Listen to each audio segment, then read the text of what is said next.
আমি একজন ফুল প্রেমী মানুষ। আমি কিন্তু ফুল অনেক বেশি ভালোবাসি। আমার মতো তোমরাও কি ফুল অনেক বেশি ভালোবাসো? আর আজকে আমি চলে গিয়েছিলাম ফুলের রাজ্য শাহবাগে।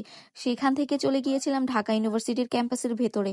আর সবকিছুই থাকবে আজকের এই ভ্লগে। সো কথা না বাড়িয়ে চলো ভ্লগটা কন্টিনিউ করা যাক। এখন আমি একটু সাজুগুজু করে নিয়েছি, চোখে হালকা একটু কাজল দিয়েছি, ঠোঁটে একটু লিপস্টিক আর ছোট্ট একটা কালো টিপ পরে নিয়েছিলাম। আর এটার সাথে হচ্ছে একটা চকলেট কালার একটা কুর্তি পরে নিয়েছিলাম। তারপরে আমার পছন্দের একটা ব্ল্যাক অ্যান্ড হোয়াইট একটা ব্যাগ বের করে নিলাম। আর আরিবাকেও লাল টুকটুকে একটা ড্রেস পরিয়ে দিলাম। তারপরে বাসার নিচে এসে সোজা বাইকে উঠে রওনা দিয়ে দিলাম। এখন কোথায় যাব সেটা কিন্তু এখনো সিলেক্ট করিনি। তারপরে চিন্তা করলাম আর কোথাও না, আজকে যাব ঢাকা ইউনিভার্সিটির ক্যাম্পাসের ভেতরে। তারপরে ইবিএল এর সামনে আসতে বাইকটা দাঁড় করালাম। তারপরে আরিবার বাবা এখান থেকে কিছু টাকা তুলে নিল। আর আমি তো আরিবার ভিডিও করে নিচ্ছিলাম, আরিবা বাইকের উপরে বসেছিল। তারপরে তালতলার উপর দিয়ে যখন যাচ্ছিলাম দূরে দেখছিলাম ফুলের দোকান। তারপরে ওখান থেকে একটু ফুলের ভিডিও করে নিলাম। তারপরে তো সোজা চলে আসলাম শাহবাগে। শাহবাগ চত্বরে এসে এখানে ফুলগুলো দেখে আমি তো জাস্ট অবাক হয়ে গিয়েছি। কারণ এত এত ফুল আমি মনে হয় না এর আগে কখনো এতগুলো ফুল একসাথে দেখেছি। এর আগে আমি যখন এইদিকে এসেছি, এর আগে কখনো আমি এতগুলো দোকান, ফুলের দোকান একসাথে খোলা দেখিনি।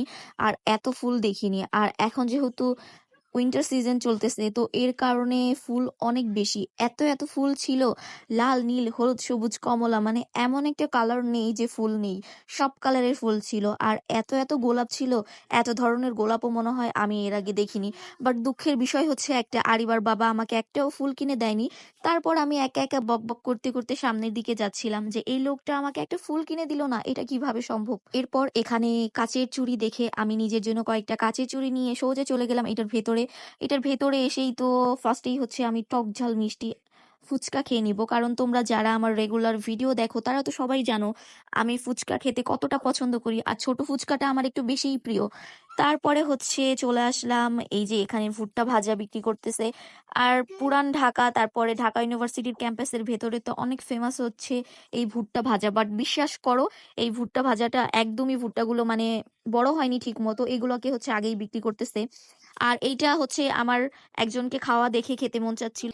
কিন্তু কিছু জিনিস আছে না যে দেখতেই সুন্দর, খেতে তেমন একটা ভালো লাগে না। বাট আমার কাছে সত্যি বলতে খুব একটা বেশি ভালো লাগেনি খেতে, জাস্ট দেখতেই সুন্দর ছিল। মানে এমন ভাবে পুড়িয়ে দিচ্ছিল, দেখে মনে হচ্ছিল না জানি কত মজা লাগবে। কিন্তু এর আগে একবার আমি খেয়েছিলাম, সেটা আমার কাছে খুবই ভালো লেগেছিল। বাট এটা কেন জানি আমার কাছে খেতে খুব একটা ভালো লাগেনি। হতে পারে যে বড় হয়নি, এগুলোকে আগেই বিক্রি করতেছে এর কারণেও হতে পারে।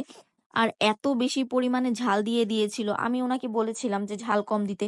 বাট কি বুঝে যে সে এত ঝাল দিয়ে দিল আমি বুঝতে পারলাম না। তারপরে হচ্ছে একটা জায়গাতে চলে গেলাম, কারণ এটা তো আর দাঁড়িয়ে খাওয়া যাবে না। আর সন্ধ্যা যেহেতু হয়ে গিয়েছে, আরিবাকেও তো নাস্তা খাওয়াতে হবে। তারপরে হচ্ছে আমরা একটা পিৎজার দোকানে চলে আসলাম। আর এখানে তো অনেক অনেক খাবার পাওয়া যায়। তো পিৎজার এখানে এসেই যে আমি খেয়ে নিলাম।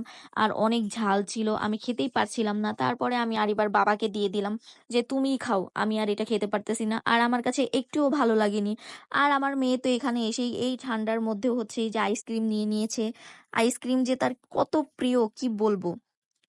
তারপরে আমি বসে বসে পানি খেয়ে নিচ্ছিলাম। আর এর মাঝে হচ্ছে আমরা পিৎজা অর্ডার দিয়ে দিই। তো পিৎজাটাও চলে আসে। আর আরিবা তো পিৎজা দেখে খুশি হয়ে গিয়েছে, কারণ ও পিৎজা খেতে খুবই পছন্দ করে। আর পিৎজাটা যেহেতু গরম ছিল, তো এর জন্য আমি ঠান্ডা হতে দিয়েছিলাম, কারণ আরিবা তো ছোট মানুষ, গরম পিৎজা খেতে পারবে না। আর এদিকে হচ্ছে আমি খেয়ে নিচ্ছিলাম, তারপরে হচ্ছে একটু ঠান্ডা করে করে আমার মেয়েকেও খাইয়ে দিচ্ছিলাম। আর একটা ব্যাপার তোমাদের সাথে শেয়ার করি, আমি যে এত ঢাকা ইউনিভার্সিটির ক্যাম্পাসের ভেতরে আসি এটার কারণটা আমি তোমাদেরকে বলি। আমি যেহেতু টাঙ্গাইলের মেয়ে, আমার তো গ্রামে বড় হওয়া, তো আমার কেন জানি না বেশি দিন গাছপালা না দেখলে, মানে একটু খোলামেলা জায়গাতে না গেলে ভালো লাগে না।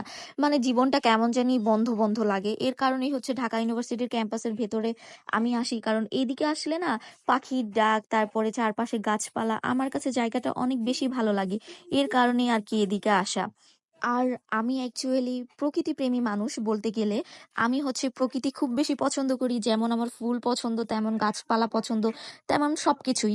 তারপরে হচ্ছে এদিকে আমি আমার খাওয়া-দাওয়া শেষ করে নিলাম। তাড়াহুড়ো করে মেয়েকেও খাইয়ে দিলাম। আর এখান থেকে খেতে, খেতে আমি দূরে দেখতেছিলাম লেমন সোডা বিক্রি করতেছে। তো লেমন সোডা তো খেতেই হবে। তো এইটাও আমার অনেক পছন্দ। তো আমরা চলে গেলাম সোজা লেমন সোডার ওইখানে। আর এই দোকানে কিন্তু কত ফ্লেভার যে লেমন সোডা পাওয়া যায়। মানে ২০ থেকে ২৫ টা ফ্লেভার। তো এটা খেতে হলে কিন্তু অবশ্যই তোমাদের এখানে চলে আসতে হবে। তো এখন এই যে আরিবার বাবা খেয়ে নিচ্ছে, তারপরে আমি খাবো। তো আজকের ভিডিও এতটুকুই। থ্যাংক ইউ সবাইকে।